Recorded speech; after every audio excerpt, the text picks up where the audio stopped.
जय श्री राधा कृष्ण। गंगा सप्तमी के दिन गंगा में स्नान और ध्यान करने से व्यक्ति को सभी पापों से मुक्ति मिलती है और उसे जीवन भर की खुशियां और आरोग्य की प्राप्ति होती है।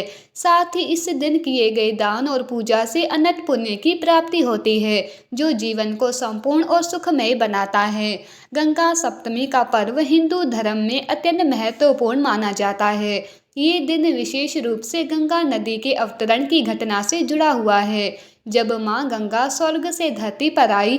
पौराणिक कथाओं के अनुसार गंगा के पृथ्वी पर आने का कारण राजा भगीरथ के पूर्वजों के पापों का नाश और उन्हें मोक्ष दिलाना था। इस दिन का महत्व न केवल धार्मिक दृष्टि से है, बल्कि ये पर्व समाज के प्रत्येक वर्ग के लिए विशेष आशीर्वाद और पुण्य प्राप्ति का अवसर भी है। गंगा सप्तमी के दिन गंगा नदी के किनारे लाखों श्रद्धालु जुटते हैं ताकि वो इस पवित्र दिन का लाभ उठा सके और मां गंगा की कृपा प्राप्त कर सके।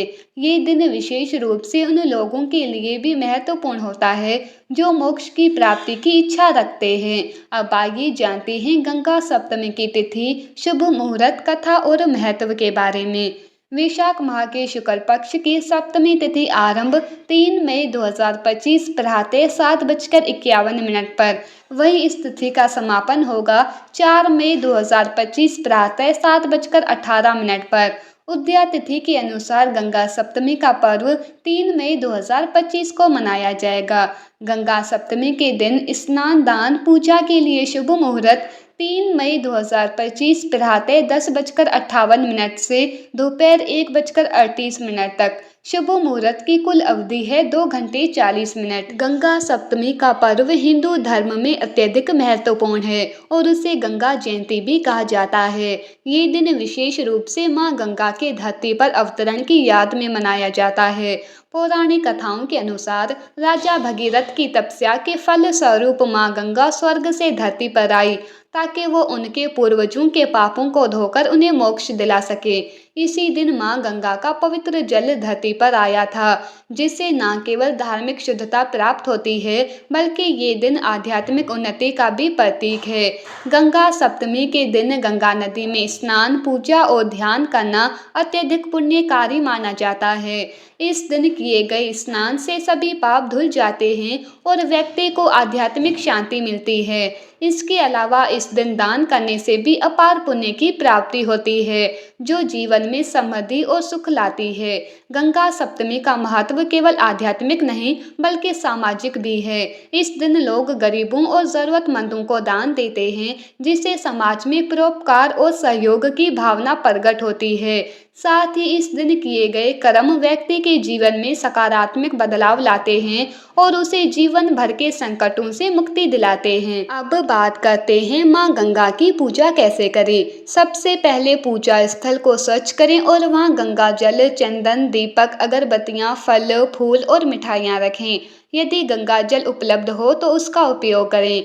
गंगा सप्तमी के दिन यदि गंगा में स्नान संभव हो तो वहां स्नान करें, अन्यथा घर में गंगा जल का छिड़काव करके स्नान करें। स्वच्छ वस्त्र पहनकर गंगा माता की तस्वीर या मूर्ति के सामने बैठें और ओम गंगाए नमः मंत्र का जाप करें। इसके बाद गंगा स्तुति का पाठ करें। मां गंगा के चरणों में फल, फूल और मिठाई चढ़ाएं।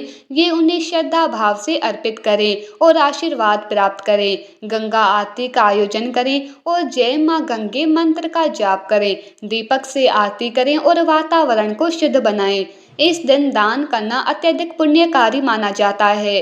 गरीबों को अन्न, वस्त्र या गंगा जल का दान करें। संतान, सुख, समृद्धि और अन्य इच्छाओं के लिए मां गंगा से आशीर्वाद प्राप्त करने के लिए व्रत रखें और पूरे मन, श्रद्धा और विश्वास से पूजा करें। अब बात करते हैं गंगा सप्तमी पर भूल कर भी ना करें ये गलतियां। मां गंगा को प्रेरणादायिनी माना जाता है और इस दिन मां गंगा की पूजा की जाती है। इस दिन भूल कर भी नदी में किसी प्रकार का कूड़ा कचरा ना फेंकें। ऐसा करने वाला पाप का भागीदार बनता है। हमें नकारात्मक विचारों से दूर रहना चाहिए और क्रोध, काम और अहंकार जैसे बुरे विचारों को मन में नहीं लाना चाहिए। पूजा पाठ में तामसिक चीजें नहीं डालनी चाहिए और किसी भी जरूरतमंद का अपमान नहीं करना चाहिए। इस दिन हमें अच्छे काम करने चाहिए और बुरे कामों से बचना चाहिए। इस पावन दिन माँ गंगा को भोग लगाएं। इस बात का ध्यान रखें कि भगवान को सिर्फ सात्विक चीजों का भोग लगाया जाता है। अब माँ गंगा की आरती करें। माँ गंगा को मोक्षदायिनी भी कहा जाता है। इस दिन माँ गंगा की पूजा अर्चना करने से मृत्यु के बाद मोक्ष की प्राप्ति होती है। माँ गंगा की पूजा अर्चना करने से सभी तरह के पापों से मुक्ति मिल जाती है। माँ गंगा की कृपा से कुंडली में अशुभ ग्रहों का प्रभाव भी कम हो जाता है। इस पावन दिन ओम नमो गंगाए विश्व रूपिणी नारायणी नमो नमः मंत्र का जाप करें। अब सुनते हैं गंगा सप्तमी की कथा। सनातन शास्त्रों में माँ गंगा की उत्पत्ति का वर्णन है। त्रेता युग में इक्ष्वाकु वंश के राजा सगर अयोध्या में राज करते थे। उन्होंने अपने राज्य का व्यापक विस्तार किया। हालांकि उनके मन में सम्राट बनने की गहन इच्छा थी। इसके लिए उन्होंने पंडितों से सलाह लेकर अश्वमेध यज्ञ करने की ठानी और उन्होंने पुत्रों को घोड़े के साथ पृथ्वी भ्रमण की आज्ञा दी। राजा सगर के पुत्र जब पृथ्वी भ्रमण कर रहे थे तभी अश्वमेध घोड़ा खो गया। ये जानकारी उन्होंने अपने पिता को दी। राजा सगर ने किसी भी कीमत पर अश्वमेध घोड़ा लाने की सलाह दी। इसके बाद राजा सगर के पुत्र घोड़े को ढूंढते ढूंढते कपिल ऋषि के आश्रम जा पहुंचे। उस स्थान पर घोड़े को बंधा देख उन्हें विश्वास हो गया कि घोड़े की चोरी कपिल ऋषि ने ही की है।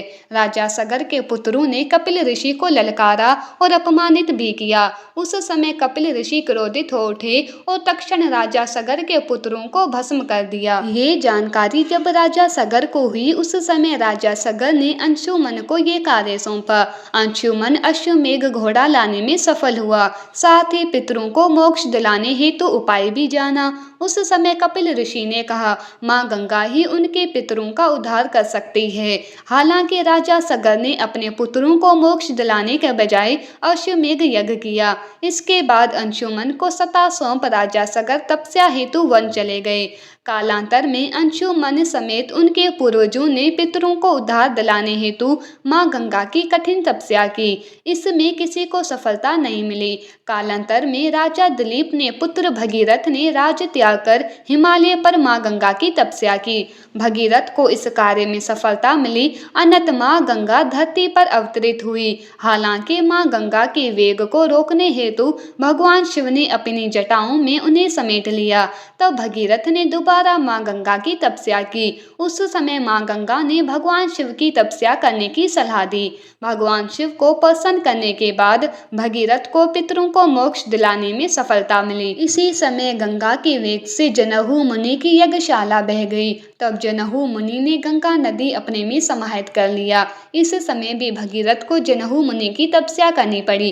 तब वैशाख माह के शुक्ल पक्ष की सप्तमी तिथि को जनहु मुनि ने अपने कानों से गंगा को बाहर निकाला। भगीरथ ने रसातल में जाकर अपने पितरों को उद्धार किया। जब गंगा नदी में राजा सगर के पुत्रों की अस्थि मिली तो उन्हें भी मोक्ष की प्राप्ति हुई। तो ये था हमारा आज का वीडियो। आपको ये वीडियो कैसा लगा हमें कमेंट करके ज़रूर बताना। अगर वीडियो पसंद आए तो वीडियो को लाइक करना, शेयर करना और हाँ, चैनल को सब्सक्राइब करना ना भूलें। धन्यवाद।